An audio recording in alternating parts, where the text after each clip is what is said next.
Bonsoir à tous. Dans l'actualité ce soir, moment d'échange statutaire entre la direction générale de la Société béninoise d'énergie électrique et les membres de l'autorité de régulation de l'électricité ce matin. Les deux parties ont échangé sur les grands axes du programme d'investissement de la SB2E sur la période 2021-2025. Ali Moumouni nous fera le point. Ouverture ce matin des travaux pour la mise en œuvre du plan de travail du Conseil national du dialogue social. C'est la première session extraordinaire au titre de cette année 2021. Les participants veulent en faire une occasion capitale de conception des modes de travail pour une efficacité de la structure. Et puis mois de Ramadan, mois de privation, mais aussi et surtout mois de partage et de prière. Des familles des communes d'Avranco, d'Apromisrité et d'Adjara ont eu droit à la générosité des membres de l'organisation humanitaire pour l'entraide islamique. Elles ont reçu de leur part d'importants kits alimentaires. Voilà donc pour l'essentiel en titre. Merci de venir aux nouvelles du soir sur Canal 3 Bénin. Séance d'échange, comme je vous le disais, aujourd'hui même entre la direction générale de la Société béninoise d'énergie électrique et les membres de l'autorité de régulation de l'électricité. Les deux parties sont allées discuter au sujet du programme d'investissement de la SB2E sur la période 2021-2025. On y note plusieurs points présentés par la délégation de la SB2E qui avait à sa tête à l'occasion le directeur général de la structure. Voici le point de Ingrid Day présenté par Annie Momouni. Sont réunis dans cette salle les cadres à divers niveaux de la Société béninoise d'énergie électrique et ceux de l'autorité de régulation de l'électricité. Jacques Paradis et son équipe sont allés présenter à la fêtière leur programme d'investissement sur la période 2021-2025. La présentation à l'autorité de régulation de l'électricité du programme d'investissement de la SBE est un exercice conforme au cadre légal régissant le secteur de l'électricité, notamment à la loi 2020-05 du 1er avril 2020 qui dispose, en son article 13, portant rôle de l'autorité de régulation de l'électricité en matière de contrôle de l'exercice des activités réglementées. À ce titre, l'autorité de régulation de l'électricité est chargée d'émettre un avis conforme en matière de délégation de services publics, de fourniture de l'énergie électrique et de tout autre contrat ou convention visée au chapitre 6 de la présente loi. Leur périmètre et les programmes d'investissement des opérateurs. Important acteur du secteur de l'électricité, la SBE soumet son programme d'investissement à l'autorité de régulation de l'électricité pour avis conforme. Le plan en question contient plusieurs éléments jugés essentiels par le président de l'instance pour favoriser l'éclosion du secteur énergétique au Bénin. L'autorité de régulation de l'électricité s'attend donc à ce que le programme d'investissement de la SBE sur la période 2021-2025, fait en principe sur la base d'un état des lieux du système électrique actuel, aborde les points suivants. Sécurité de l'approvisionnement sur le marché de l'électricité. Une régulation flexible de l'alimentation électrique avec des systèmes d'alimentation de secours en réserve de capacités adéquates pour faire face à tout cas de défaillance et à l'intermittence de la production à partir des énergies renouvelables. Tout en soulignant les grandes lignes du programme d'investissement de la SBEE, Jacques Paradis est revenu sur les différentes actions menées par son équipe depuis sa prise de fonction. 200 personnes dans les rues de Cotonou samedi pour une activité impromptue de salubrité. C'est à l'occasion d'une édition spéciale des Coronines, cette initiative éco-citoyenne d'action pour la préservation de l'environnement. Les participants ont investi les principales artères de la ville avec en tête comme thème d'action restituer à la terre ce que nous lui avions pris. Teddy Goudalo, le Rekegaba. Des tonnes de sachets plastiques collectés sur les grandes artères de la ville de Cotonou tôt ce samedi 24 avril 2021. Ces hommes et femmes, mobilisés pour la circonstance, se sont offerts le plaisir d'assainir quelques rues de la capitale économique à travers cette édition spéciale de Eco Running. L'initiative vise à attirer l'attention sur l'importance de préserver la terre et donc l'environnement. Cette semaine, nous célébrons la journée mondiale de la Terre. Partout au monde, dans 182 pays, le monde se mobilise pour sensibiliser les populations sur l'importance de protéger la Terre, la planète. Et donc, par rapport à cette manifestation, nous avons voulu organiser un éco-running spécial pour montrer à nos populations que la Terre, c'est notre bien commun. La Terre, c'est une responsabilité commune et que chacun à son niveau peut adopter des comportements pour protéger la Terre, pour protéger notre biodiversité, pour qu'on puisse avoir de l'air pur à respirer, pour qu'on puisse avoir de la nourriture à manger, enfin bref, pour qu'on puisse vivre en bonne santé. Restituons à la Terre ce que nous lui avons pris, c'est l'intitulé du thème qui a mobilisé les attentions lors de ce numéro spécial de Eco-Running. De petits enfants se sont également prêtés à l'exercice pour la protection de la biodiversité. Nos comportements humains ont détruit la terre qu'on avait, la terre que nos aïeux nous ont léguée. Aujourd'hui, nous l'avons complètement détruite par le mauvais comportement. Si je prends l'exemple du sachet plastique que nous utilisons aujourd'hui à foison, il y a quelques années, il y a 50 ans, il y a 100 ans, nos grands-parents n'utilisaient pas le sachet plastique par exemple. Donc la terre n'était pas aussi détruite qu'elle ne l'est aujourd'hui. Aujourd'hui, on utilise tellement le sachet plastique que nous sommes en train de détruire notre terre. Notre agriculture, malheureusement, ne produit plus sans engrais chimiques parce que la terre ne donne plus. Et si la terre ne donne plus, qu'est-ce qui s'est passé? Ce sont nos comportements. Et donc aujourd'hui, il faut que par nos comportements, nous puissions rendre à la terre ce qui lui appartient. Durant le parcours, une sensibilisation a été faite au niveau des populations sur les dangers qu'engendre l'usage des sachets plastiques pour l'environnement et surtout la santé humaine. Contrairement aux éditions précédentes, celle-ci a connu la participation de 200 personnes pour cause de Covid-19. Malgré cette restriction, les objectifs sont atteints, a souligné Sandra Idosso. C'était bien, nous avons pu parler aux populations.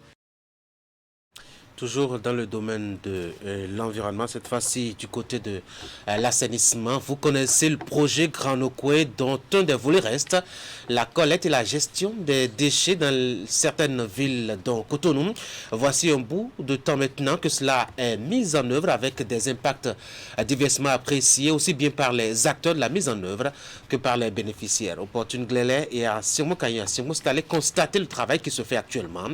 Voici ce qu'ils ont pu récolter.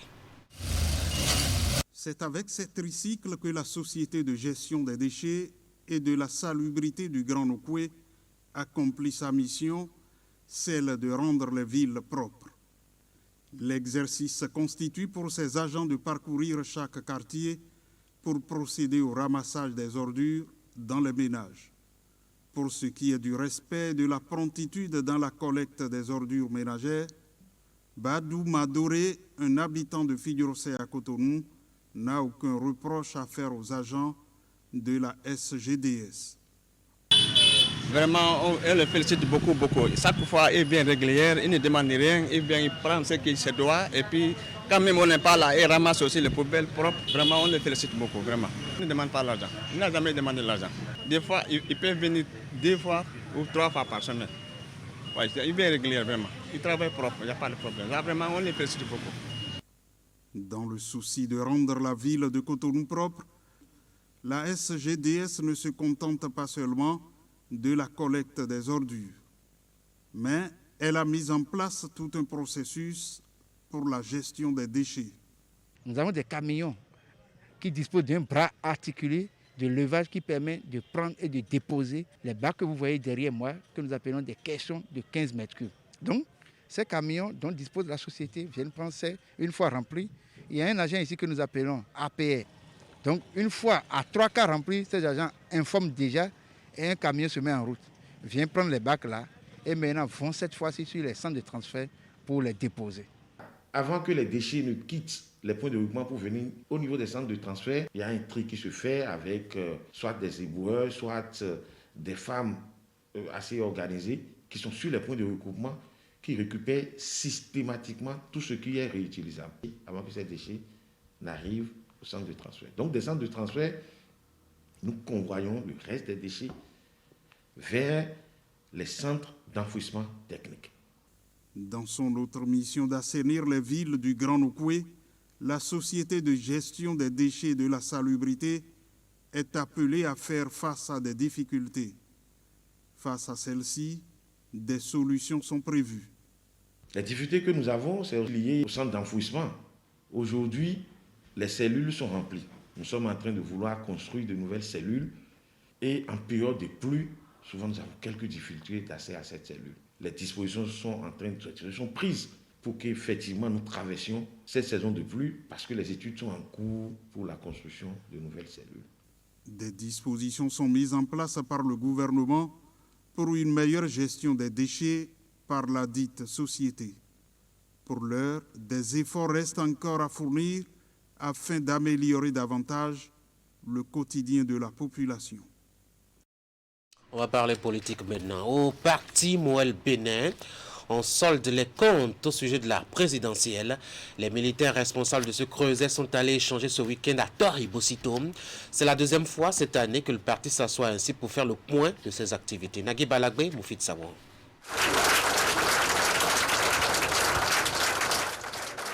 La tête haute et le regard tourné vers l'horizon, Moël Bénin s'arrête pour s'auto-évaluer. Cadres et militants ayant rallié Tori à l'occasion de la deuxième réunion statutaire du parti pour le compte de 2021 sont appelés à se pencher sur les activités du trimestre écoulé pour en identifier d'une part les motifs de satisfaction et d'autre part les besoins d'ajustement. Nous tenons cette seconde rencontre-là, ce jour-ci à Tori-Bosito, pour faire le point de nos activités durant le trimestre, nous projeter pour celles qui arrivent et aussi sur tout l'agenda d'activités que nous avons pour le reste de l'année. Les présentes manifestations doivent être pour nous l'occasion d'éclosion et de promotion d'une réflexion axée sur les opportunités d'enracinement du militantisme efficace du plus haut niveau au plus simple pour la réalisation de notre rêve commun. Cette séance a permis de faire le point de la participation du parti à la campagne du duo Talon Talata, de faire le point des activités du parti pour le premier trimestre de l'année 2021, de projeter les activités jusqu'à la fin de l'exercice courant et de poser les bases en vue de la participation éventuelle aux élections législatives de 2023. Également prévu pour être discuté à cette réunion, le déploiement du parti dans le processus électoral qui s'achève, ainsi que sa participation, d'abord à la campagne électorale, puis à l'élection du duo Talon Talata avec à l'arrivée le résultat qu'on connaît. Nous avons traversé de formidables moments avec à la clé notre participation à la campagne électorale. C'est le clou aussi des activités de ce trimestre. Et il a été annoncé que les responsables qui se sont spécifiquement occupés de cette tâche au niveau du parti vont pouvoir nous faire le point ici. Notre équipe nationale de campagne a su faire preuve d'imagination novatrice pour montrer au peuple béninois, dans un langage accessible et compréhensible, le bilan du président Patrice Talon de 2016 à 2021. Cette victoire est celle de la mouvance présidentielle tout entière. Donc, elle est nôtre parce que nous sommes partie prenante de cette mouvance. Ce sont autant de motifs de fierté pour zéro triomphalisme. Bien au contraire, le parti de Jacques Ayadji se veut, en dépit des circonstances, d'une lucidité qui fait les grands. Et demain se préparant aujourd'hui, un concept va voir le jour. 2023, c'est maintenant. Effectivement, 2023 à Moël Bénin doit être maintenant. Au vu de ce que nous avons vécu depuis 2018. Parce que ce serait grave, encore une fois, si nous ne répondons pas oui à ce rendez-vous-là. Un oui avec la présence de notre logo parmi les logos en compétition. Se lever tôt, c'est par exemple créer et mettre au travail dès à présent un comité de candidature en vue des élections législatives prochaines. Le comité a 6 mois pour rendre un rapport, lequel sera soumis à l'analyse des cadres et des militants dès les prochaines assises, prévues pour se tenir en juillet prochain.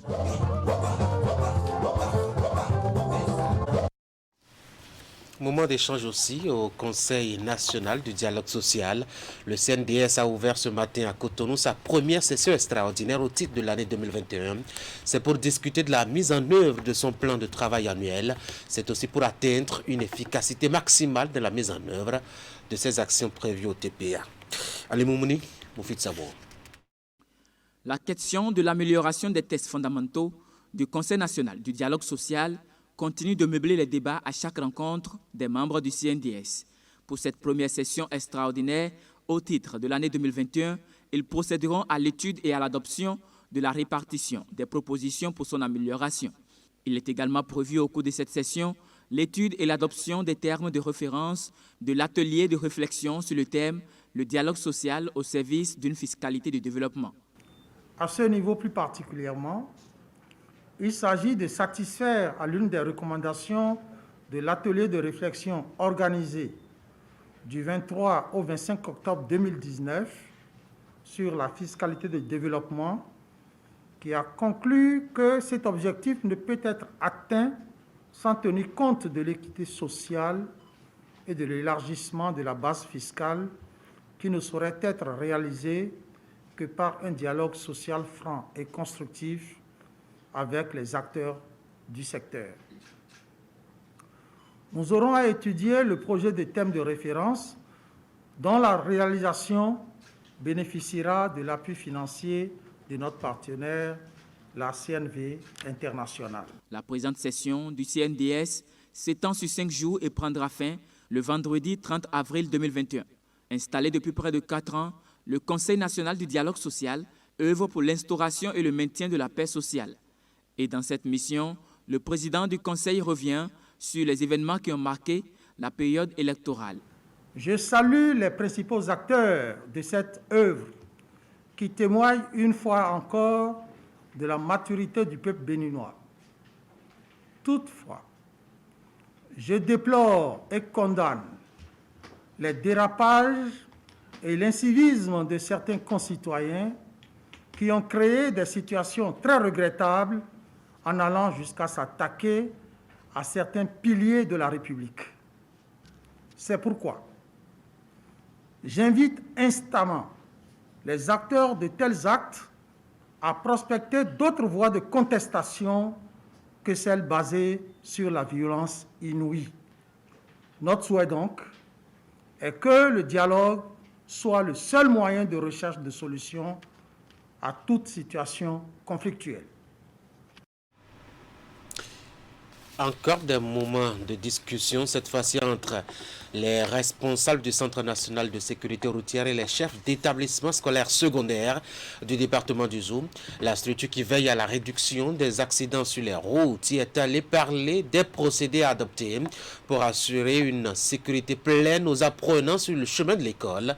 Des statistiques récentes ont relevé beaucoup de cas d'accidents dont les victimes sont pour la plupart du temps des apprenants sur le chemin de l'école.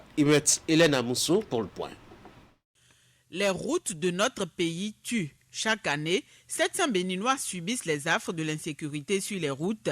Parmi les victimes, de jeunes gens et surtout des enfants. Dans le département du Zou, ces derniers mois, nombre d'apprenants sur le chemin de l'école ont été fauchés par des motos et autres moyens de déplacement. Malheureux événement du CG de Rongoumé, où nous avons perdu, suite à un accident de circulation, 3 de nos apprenants. Mais avant et après le CG de Rongoumé, nous avons eu également des enfants de retour du CG de Pétépo ont été fauchés par un véhicule transportant du ciment du lycée technique de Boycon où nous nous trouvons pour aller abaumer 2 enfants qui se sont remorqués sur leur moto, ont été fauchés par un autre motocycliste et également un autre enfant qui est à vélo a été tué sur les dos d'Anna en face du CG de Goro. Ça commence par être trop. Nous avons saisi la direction générale du Centre national de sécurité routière qui n'a pas tardé à répondre. Avec l'ensemble des chefs des établissements d'enseignement secondaire, technique et de la formation professionnelle de la région, les responsables du Centre national de sécurité routière, CNSR, ont évoqué la question ainsi que les perspectives d'ici l'horizon 2030. Les échanges ont eu pour terme la sécurité sur le chemin de l'école, prendre conscience et agir. La rencontre vise à engager davantage la responsabilité de ces chefs d'établissement dans le suivi sécuritaire des apprenants sur les axes routiers. Cette implication va permettre de prévenir au mieux les accidents, notamment les décès d'écoliers et d'élèves. Nous avions constaté que beaucoup de nos apprenants sont impliqués, sont fauchés, sont touchés dans les cas d'accident. Et comme en tout responsable pédagogique, et ils ont voulu comprendre qu'est-ce va être leur contribution. Et nous avions répondu favorablement et nous leur avons enseigné un peu les quelques notions, les quelques rappels dont ils ont l'obligation de faire à ces apprenants, en attendant que nous puissions insérer dans les curricula l'éducation routière en milieu scolaire. De retour dans les établissements, d'informer les enseignants et les enseignants en retour devant les élèves dans les salles de classe pourront prendre quelques minutes de leur précieux temps de cours pour sensibiliser nos apprenants. D'autres initiatives vont suivre parce qu'ils ont promis de nous trouver des ralentisseurs à poser devant les établissements. À la suite de l'étape du zoo, Obé Adou Konou et son équipe pensent rééditer les échanges dans d'autres départements. À ces rencontres, les facteurs de risque, les données statistiques, des approches de solutions en plus des mesures à prendre vont être abordées. Mutation de nom dans le domaine des affaires, mais surtout du business de l'énergie électrique au Bénin. Engie Phoenix Bénin, que vous connaissez très bien, devient Engie Energy Access Bénin pour plus d'efficacité dans le service. Les responsables de la structure ont officialisé le changement de nom la semaine écoulée à Cotonou. Clément Achadi. Après sa fusion avec deux autres sociétés opérant dans le domaine de l'accès à l'énergie en Afrique, Phoenix Bénin devient Engie Energy Access Bénin. Ce vendredi, la direction générale de la société a officiellement annoncé la nouvelle à sa clientèle et au grand public. À cette occasion, le directeur général et les autres responsables ont procédé au lancement de la nouvelle marque commerciale pour les systèmes solaires domestiques appelée MySol. Une nouvelle marque repensée avec beaucoup d'innovations visant l'assurance du meilleur solaire pour une vie meilleure des populations. Vous verrez que jusqu'à présent, nous nous intéressions aux particuliers. Avec Energy Access, nous allons progressivement nous intéresser davantage à la petite entreprise, au petit artisanat. Et pour le Bénin, pour les systèmes solaires domestiques, l'objectif de cette année, c'est de passer de 120 000 clients, c'est à peu près le nombre de clients que nous avons aujourd'hui, à 200 000 en fin d'année. C'est un objectif très ambitieux. Nous allons tout faire avec mes équipes pour le tenir. Nos points service nos 40 boutiques sont en cours de rebranding. Alors, il y en a 40 à faire. Au moment où je vous parle, il n'y aura pas 40 points service rebrandés MySol sur le territoire. On doit être entre 8 et 10 maintenant. Et vous avez en haut à droite, je ne sais plus de lequel il s'agit, mais en tout cas un exemplaire de point service avec quand vous rentrez dans une boutique ex-Phoenix, désormais vous trouverez une boutique MySol qui est aujourd'hui brandée comme ça. Et pour permettre à la presse d'être en retour le porteur de cette bonne nouvelle de la marque MySol, le responsable des produits et le directeur des ventes et du marketing de Engie Energy Access Bénin ont respectivement présenté aux journalistes les avantages de nouveaux produits désormais sur le marché. Pour Philippe Robert, directeur général de la société, cette transition permet de révéler aux Béninois le nouveau nom de la marque qui remplace Phoenix. Mais j'ai tenu aussi à dire qu'il y a plein de choses qui ne changent pas. Et je tiens à ce que ce soit dit. Ce n'est pas parce qu'on change de nom que l'esprit de la société Phoenix change. Bien au contraire, il est maintenu. Ce qui ne change pas, c'est que les produits existants déjà continuent d'être commercialisés. Le seul changement, c'est qu'on va en avoir d'autres. Voilà, c'est qu'on va en avoir d'autres. Mais ça ne remet pas du tout en cause tous les produits qu'on commercialise, qui plus que jamais seront commercialisés au Bénin. Les modalités d'achat de ces produits restent inchangées. On peut toujours les acheter à comptant, on peut toujours les acheter à crédit, sur des formules 1 an ou 2 ans, via le dispositif Mobile Money de la société MTN. Les prix qui sont ceux que l'on propose aujourd'hui seront les prix que l'on propose demain. Aucun changement quant à cela. Voilà. Avec MySol, ce sera désormais l'amélioration continue de la qualité de vie et pour l'économie béninoise et du développement de son potentiel. En poursuivant l'œuvre entamée depuis 2018 par FENUS avec la marque MySol, la société Engie Énergie Access Bénin entend changer la vie des milliers de foyers et d'entreprises n'ayant pas encore accès au réseau électrique conventionnel. Un acte de foi et de solidarité sociale maintenant. Pour finir ce journal, nous prenons la direction du département de Lomé. Plusieurs familles démunies des communes d'Avranco, à Promisrété et d'Adjara ont bénéficié de la générosité des membres de l'organisation humanitaire pour l'entraide islamique. Ils leur ont apporté des kits alimentaires, de quoi tenir en ce mois de Ramadan qui est en cours. Voici le point. Un important lot de kits alimentaires constitué essentiellement de riz, de maïs, de haricots, d'huile, de sucre et des pâtes alimentaires distribués à 230 ménages musulmans et non musulmans des communes d'Avrancourt, d'Apromisrété et d'Adjara. C'est un geste de l'organisation humanitaire pour l'entraide islamique financée par l'Arabie Saoudite qui a ainsi voulu accompagner ces familles de conditions modestes en cette période de jeûne musulman. Nous avons fait ici à Avrancourt, dans le département de Lomé, le lancement de la distribution des kits alimentaires aux familles nécessiteuses. Ici à Avrancourt, nous avons amené ici 230 kits pour la population. Et chaque kit peut nourrir 6 personnes pendant un mois. Ce qui veut dire que ceux qui ont les bénéficiaires indirectement va aller jusqu'à 19 000 comme ça, personnes. Comme c'est une œuvre humanitaire, quand il s'agit de l'œuvre humanitaire, on ne fait pas de différence. Que ce soit musulmans et non musulmans, tout le monde peut bénéficier. Le geste est très apprécié des bénéficiaires qui, par la voix du deuxième adjoint au maire d'Avrancourt, ont dit toute leur gratitude aux généreux donateurs.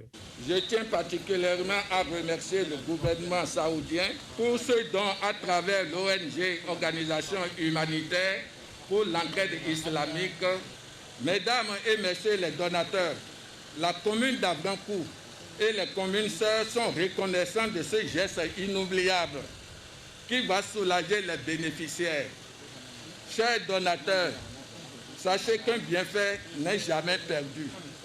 Que Allah, le miséricordieux, vous comble de ses grâces et de ses bienfaits. L'organisation humanitaire pour l'entraide islamique au Bénin œuvre pour le social et apporte son soutien aux couches vulnérables. Après Avrancourt, Apromisrété et Adjara, bien d'autres communes du Bénin sont prévues pour bénéficier du regard bienveillant de cette organisation. Mesdames et messieurs, les agents du Centre national de sécurité routière ont discuté avec les chefs d'établissement scolaire du Zoum la semaine écoulée des moyens pour réduire les cas d'accidents dont sont victimes les apprenants sur les chemins de l'école. La dernière statistique très alarmante et a sorti le CNSR pour des actions concrètes. Et puis le projet Grand Nokwe dans son volet collecte des déchets dans les villes comme Cotonou tient bien la route. Nous sommes allés faire le constat par l'œil et l'oreille d'Opportunité Glélé qui a fait le constat et surtout donner la parole aux acteurs principaux. Et puis la SB2E qui est allée présenter sa feuille de route 2021-2025 aux membres de l'autorité de régulation de l'électricité, la tarification, les nouvelles approches de gestion de la clientèle, la qualité de la fourniture de l'énergie électrique. Tout a été exploré et présenté à l'équipe de droit. C'est la fin de ce journal. Merci d'avoir été là. Bonsoir.